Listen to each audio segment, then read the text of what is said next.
हिंदी दिवस के उपलक्ष्य में कुछ पंक्तियाँ। हिंदी के द्वारा सारे भारत को एक सूत्र में पिरोया जा सकता है।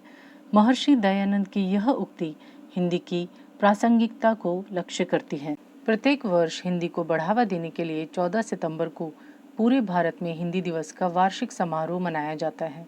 हिंदी हमारी राष्ट्रभाषा भी है और जनभाषा भी है। हिंदी शब्द की उत्पत्ति सिंधु से जुड़ी हुई है। सिंधु नदी के आसपास का क्षेत्र सिंध प्रदेश कहलाता है। यही शब्द ईरानियों के संपर्क में आकर हिंदू हो गया। हिंद से ही हिंदिक बना है, जिसका अर्थ है हिंद का। यूनानी शब्द इंडिका या अंग्रेजी शब्द इंडिया इसी हिंदी की ही उपज है। हिंदी साहित्य का प्रारंभ 1000 ईस्वी के आसपास माना जाता है।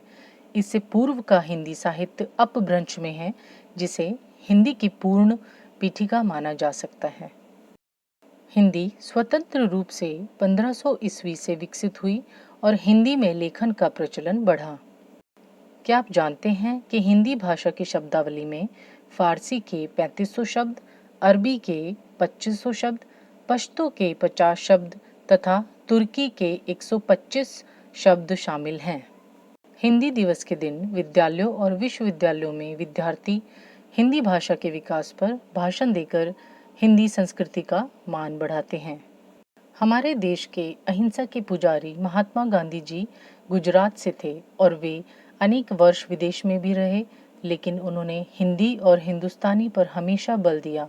आज के इस आधुनिक युग में इसी सोच की आवश्यकता है, ताकि हम अपनी राष्ट्रभाषा को सर्वोपरि रखें और उसकी अस्मिता को बनाए रखें। हिंदी के प्रसिद्ध कवियों, उपन्यासकारों, साहित्यकारों ने हमारे देश के विद्यार्थियों पर मानसिक रूप से अमिट छाप छोड़ी है। चाहे वह हरिवंश राय बच्चन की कविताएं हों, मुंशी प्रेमचंद के उपन्यास हो या फिर रामधारी सिंह दिनकर के प्रेरणादायक लेख हों। हिंदी दिवस के उपलक्ष्य में आप सभी को मैं ये कहना चाहूँगी कि हिंदी भाषा नहीं, भावों की अभिव्यक्ति है। यह मातृभूमि पर मर मिटने की शक्ति है। जय हिंद, जय भारत। हिंदी दिवस की हार्दिक शुभकामनाएं।